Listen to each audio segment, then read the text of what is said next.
Welcome to the Dare to Be podcast. I'm your host, Austeen, and I created this space so we can learn to bring more depth to our relationship with life. I want to see each and every person walk through this world in their own unique way, and that requires courage. And this podcast is meant to be a platform for life thoughts, stories, life tactics, philosophy, growth, change, and evolution to support that courage and bravery. So if you want to create foundation and inner sanctuary in your life and dare to live in a way that is aligned with you, then welcome. Let's get started.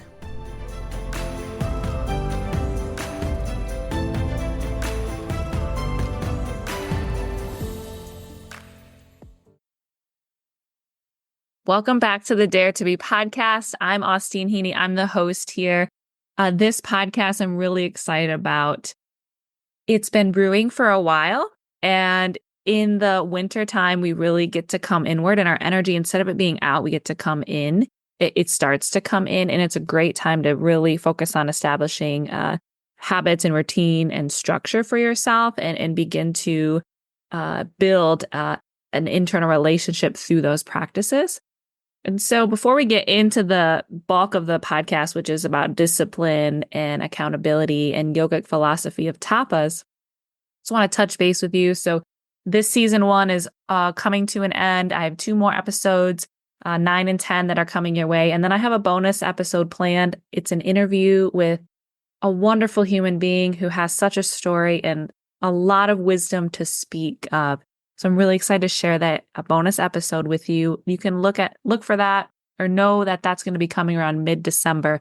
And then I'm going to be taking a break from this podcast and coming back with season 2, hopefully around February, March-ish. Okay, so here we are. We're on video again. For those of you who are listening just audio, I'm also doing this through video, and I post it up to YouTube. So if you like to see someone's face and kind of how they interact with you and their body language, you can head there and be with me on YouTube. So this podcast, accountability tends to be something that I'm decently good at.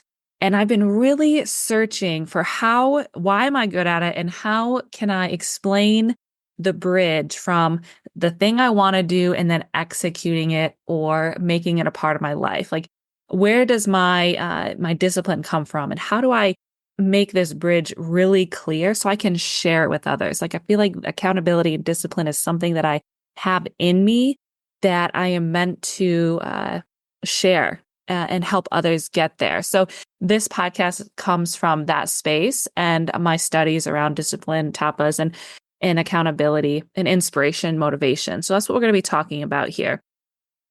So real quick, why are we here? Why am I here? Why am I even podcasting? And why do I have a YouTube channel? And what am I doing here, right? I just want to share with you that I do what I do because my goal with all my offerings is to support and help people create, strengthen, and deepen their relationship with themselves. I want to convince people that they're worth great effort. Like, I want to convince you that you are worth great effort, great time, and great investment, and that you're worth the life of your dreams. I want to help people like you legitimize what they want, and by establishing connection with themselves through movement, yoga, philosophy, self-study, massage, and bodywork, retreating, all the different offerings. Like, that's my goal with all of those, is to help you legitimize. These are my dreams. This is me. This is what I want in life. And no one can take that away from me. And that to get there, I have to be worth great effort and great time and great investment, right? So that's what all this is about. This is what I do. This is why I do what I do. This is what I do. So let's move into the podcast itself, like the main topic here. So I see a lot of people agitated and anguished by this contraindication of who they are. Not contraindication, because that is something very different. This conflict of who they are trying to be. Hold on. I want to start that all over because I want this to be very clear. So we're going to try that again. I see a lot of people agitated, a lot of people anguished, because there's a conflict and a contradictory with who they are trying to be versus who they really are. So who they're trying to be, and that could be based on society expectations and standards and roles have been pushed down their throats and into their head their entire life. And they're like seeking to be that person. They're trying to be that person. And they're always going out, right? And they're always going forward. And I see this in conflict with who they actually are. And this doesn't mean that, it's interesting. Like you can seek, no matter what you do, whether you're seeking to become something else or you're seeking to become who you are, like you're moving away from who you are currently. Okay. And so to get to who you really are, which I think is really important because this has a little controversy around it, but I believe that you can be anything that you want to be only if it's aligned with you. Like you have a certain purpose and dharma and role, and you have certain like qualities about you and uniqueness about you that no one else has. And I think we should tap into those instead of trying to change that. So it's the practice of becoming who you are is really coming inward and downward instead of out and up, which is like you trying to mold yourself into whatever picture you think you should be. And that's who you're trying to be. So I say this because part of this concept of becoming who you really are requires a lot of time with yourself. And to get, in these practices that we do, that I've mentioned in the past, like loads of practices, like go back through the podcast episodes and you'll get a bunch of them. They require discipline. They require lots of time and not just time, like an hour a day or whatever, but it requires like months, like 6 months, a year, 3 years. For me, it's been 14 years of yoga. So it requires time. And if you don't think you're worth that time, if you don't think you're worth great investment as far as into resources like money, finances, and time and effort, then you're never going to commit yourself to those practices. So you'll never commit yourself to those practices. And that's what I'm trying to change is the idea that you're not worth that. Because to get to who you really are, requires those practices, and that requires discipline. Unfortunately, it requires discipline. It requires tapas and that self-study is not just like, yeah, I'm going to commit to this for the next month. No, it requires long, sustained amounts of discipline and tapas. And that is so fucking hard to do. And that's why I want to touch on it. Okay, so that's part of this concept of like, who are you trying to be? And if you're trying to be who you really are, then that's great. Then you've connected those two. But if you're trying to be something else, like if you don't know who you're trying to be, or if you have a disconnect with who you're trying to be versus who you actually think you might be, like that's where the disconnect is. Okay. And to get to know yourself, to reverse the effort into becoming who you are versus molding yourself into something you think you should be, that requires a lot of time and effort. All right. Hopefully, I feel like I just kept beating that. So we're just going to move on. But that is where this all comes from, is this anguish and agitation that I see when people are constantly moving forward and out instead of downward and inward into who they are. And like I said, to get there, you need discipline. So we're going to talk about discipline and accountability. Tapas is a yogic concept. So there are 8 limbs in Patanjali's yoga. We talked about this in episode number 7. And it's the most prominent 8-limbed path here in the USA.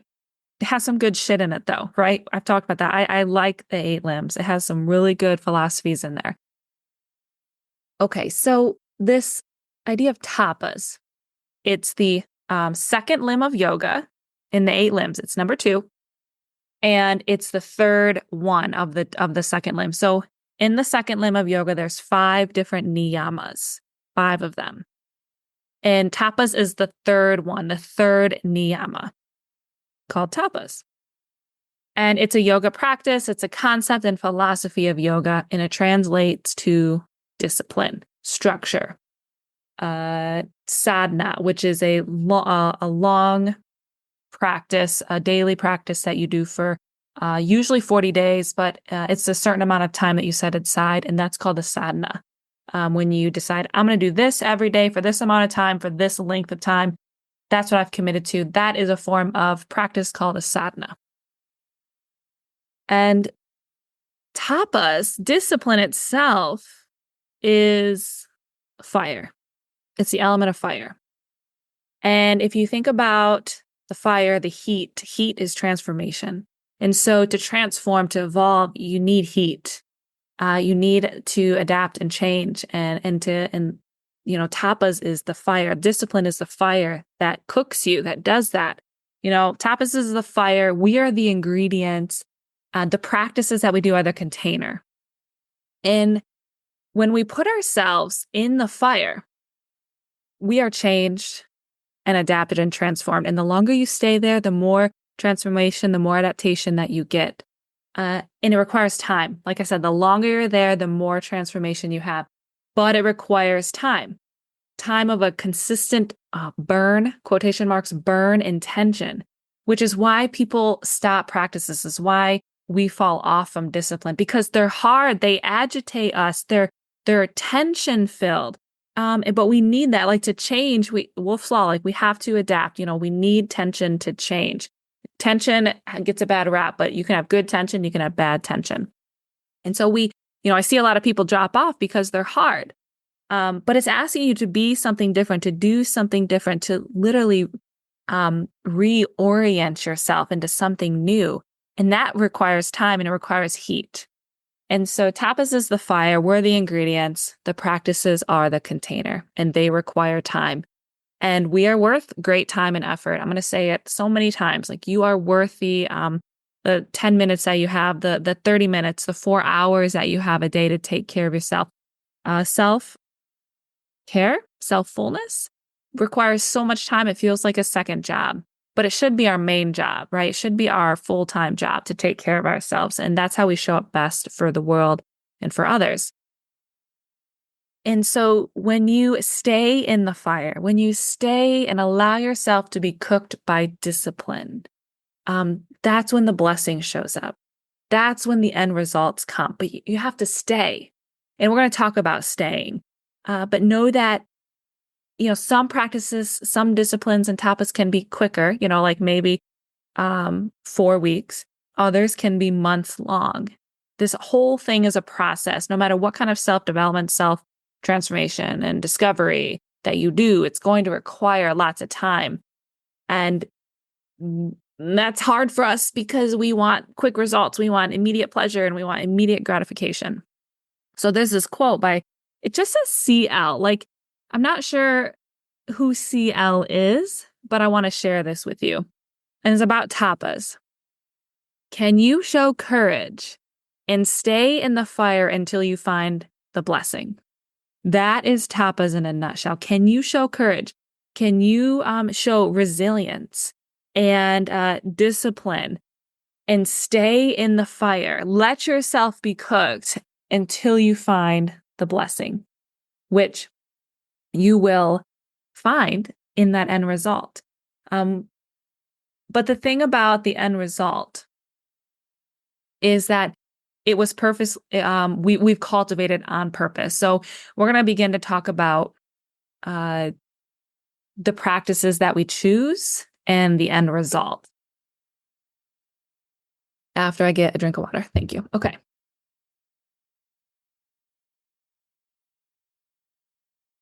So we stay in the fire until we find the blessing, the end result. And we just don't happen upon a specific end result or blessing. Now, there are going to be blessings and end results that we get that we didn't foresee, because that's just part of the process. You can't see the future. But we just don't pick a practice or discipline practice or a new habit willy-nilly or just because everyone else is doing it. What I recommend with your discipline, with your habits, with your structures and routines you're trying to change is that you pick intentional practices and exercises that you know produce a certain outcome in you, or you're interested in finding out the income. That's going to give you more inspiration to stick with it because you've selected it for a purpose, for a future self of you that you want to have as part of your life.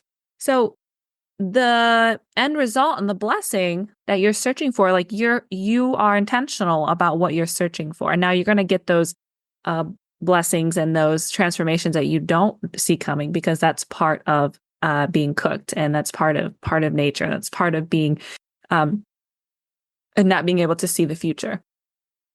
And depending on the amount of heat and the amount of discipline that you have, right? The amount of ingredients and effort you put into it, you're going to get slightly different results. They're going to be varied. But all this to say that, when you pick discipline practices and habits to bring into your life, they're not just because everyone else is doing it. Your intent here is very specific to you, and you either know the impact that you're hoping that they're going to have on you, or that you've done them before and you know what they're going to do for you. Or you're curious and you're interested in finding out, so you're going to do it for a length of time to see kind of what evolves and what transforms within you based on this practice. Like we bring curiosity around it. So when you are picking discipline practices and habits and creating new structure in your life, do it with real intent and purpose. When you are practicing, like when you are going on this journey of establishing new routines and habits, they don't need to be daunting. They don't need to be completely different than what you're doing now.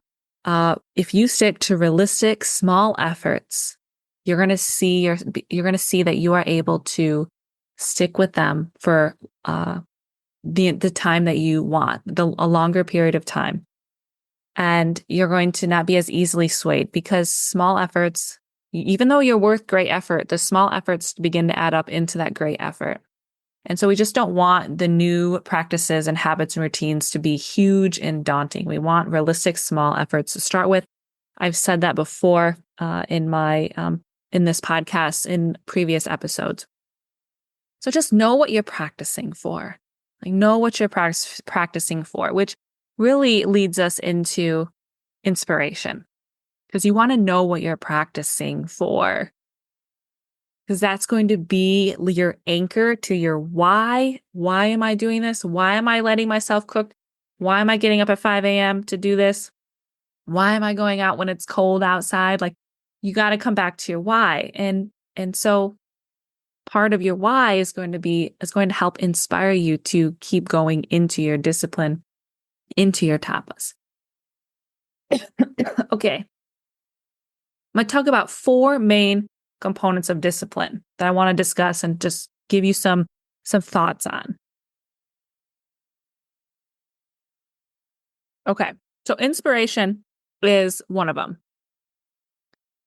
Inspiration is your why.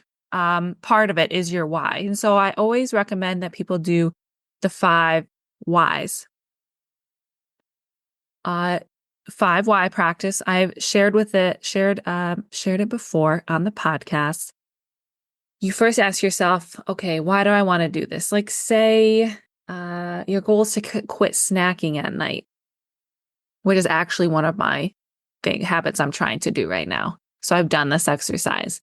I'm trying not to snack at night. Say that's maybe one of your new habits and routines that you would like to bring in. You ask yourself, why don't I want to snack at night, Austeen, or insert your name there? And you say, well, I would like to not feel heavy when I go to bed. Why don't you want to feel heavy when you go to bed? And you keep going down as deep as you can into your bottom why of like your deepest why. And usually what I've seen, at least in myself, my bottom whys, they aren't really for me. They're for how I want to show up in the world for others. And that's just something I've seen with myself. Doesn't mean that is it for you.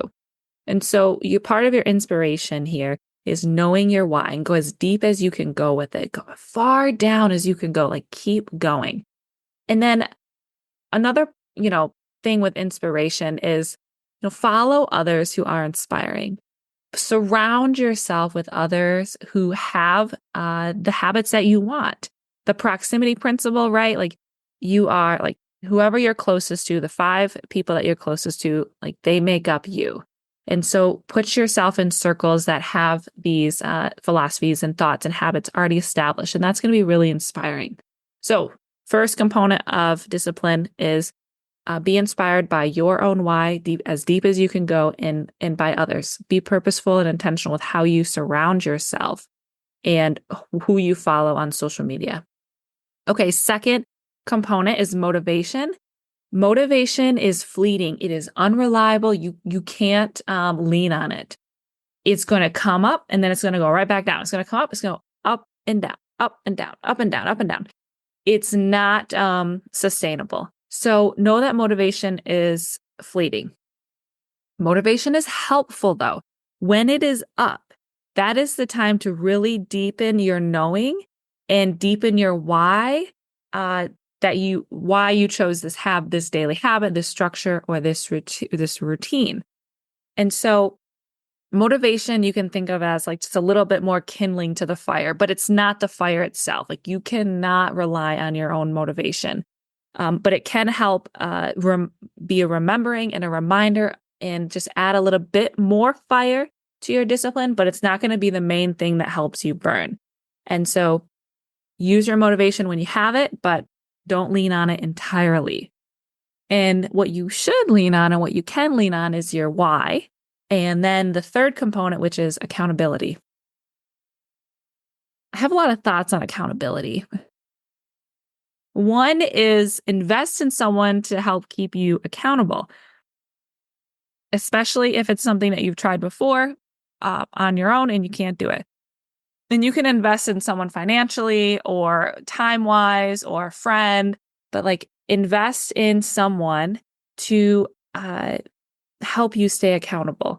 Put money down on yourself. That was one of the most powerful things I did. When I started to bet on myself, when I started to say, yeah, this is my intent for a month. If I don't do it, I'm going to pay you $200. You want to know what? I did that shit. I did it because I wanted to keep my $200 and I did not want to lose integrity with my word. So it held me like double accountable for doing the thing for a month. So that's a way to stay accountable, is putting money on yourself, betting on yourself. You can also find that reliable friend that will hold you to your word and lovingly give you some shit when you don't show up for it. That can be really helpful and important as far as accountability.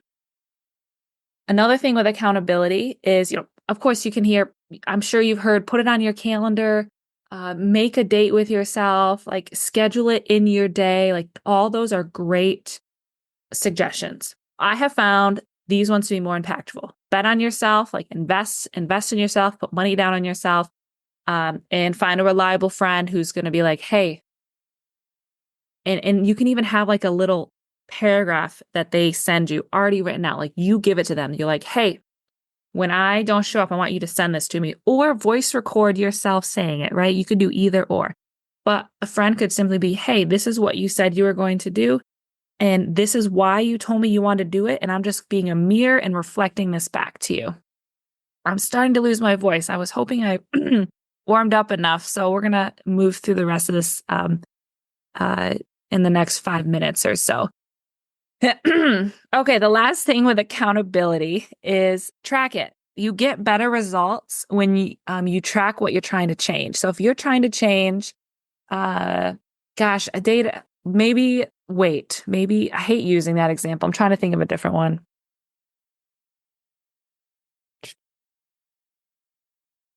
Protein intake, because you're trying to, build real strong muscles here.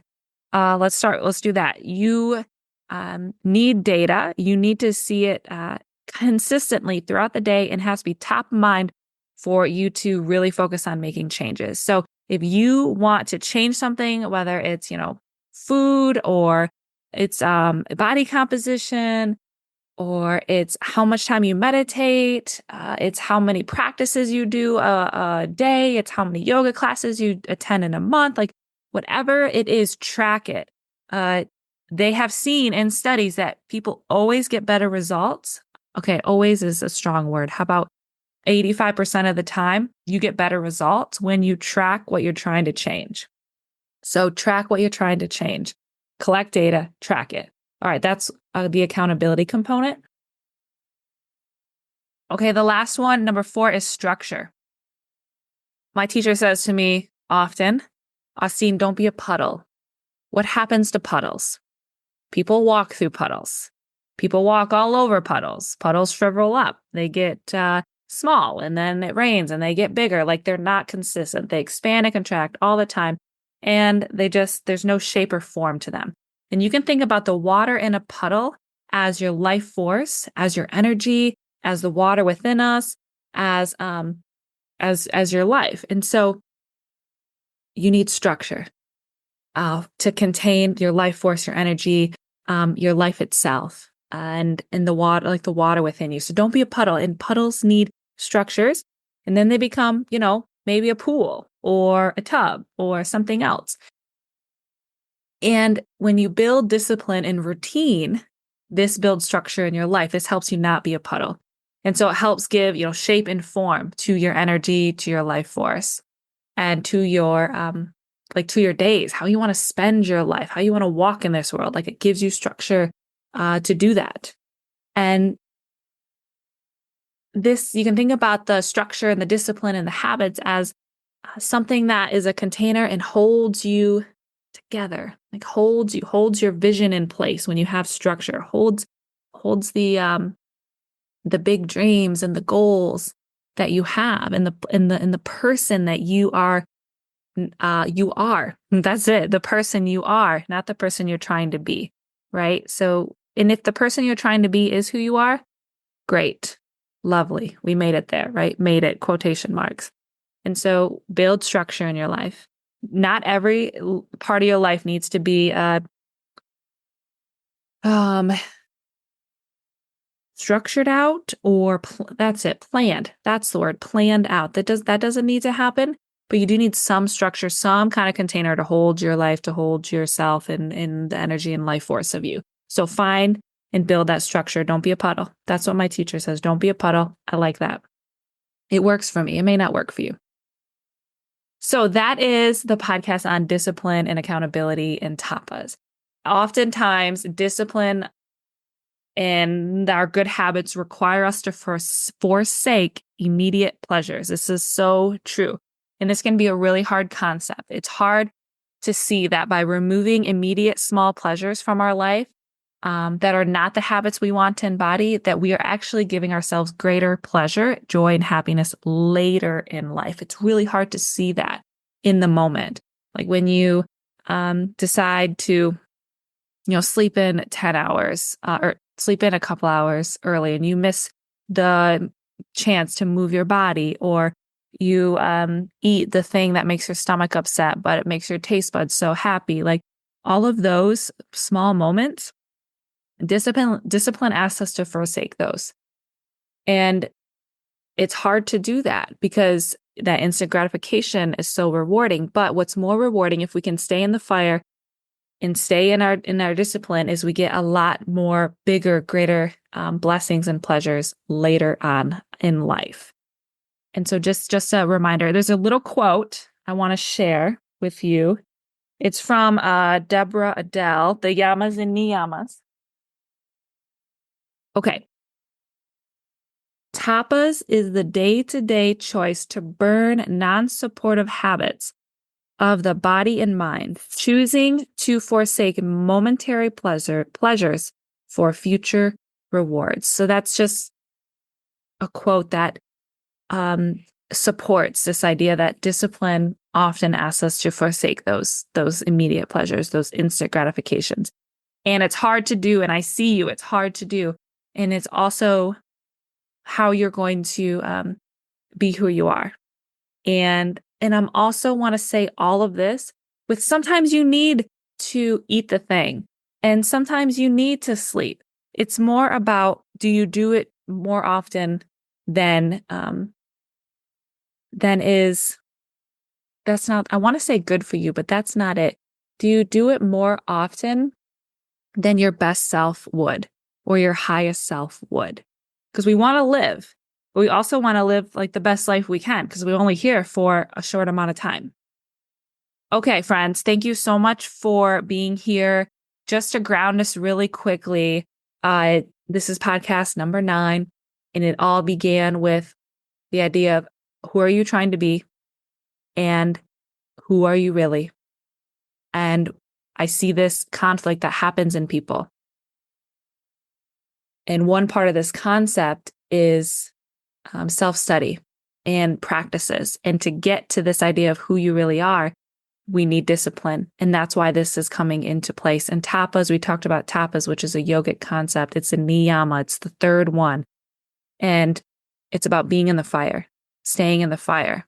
Can we have courage and stay in the fire until we find the blessing?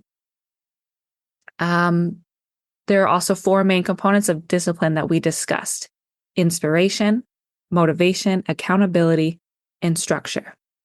And I wanted to acknowledge that discipline does ask us to forsake those immediate pleasures. Not all of them, not every single one, but the ones that we are doing more than our best and future self would. I hope this was helpful. As I said in the beginning, my goal is to always just help you strengthen, deepen, and create relationship with yourself, with your heart, with your mind, your body, and your spirit.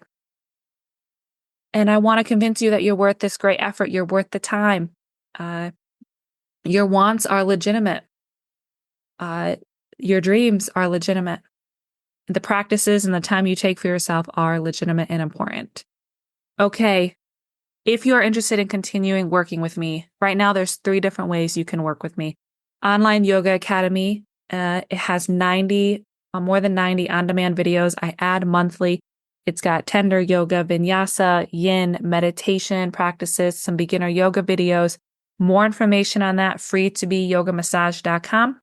It's $25 a month. There's a lot of different practices on there. You can cancel anytime.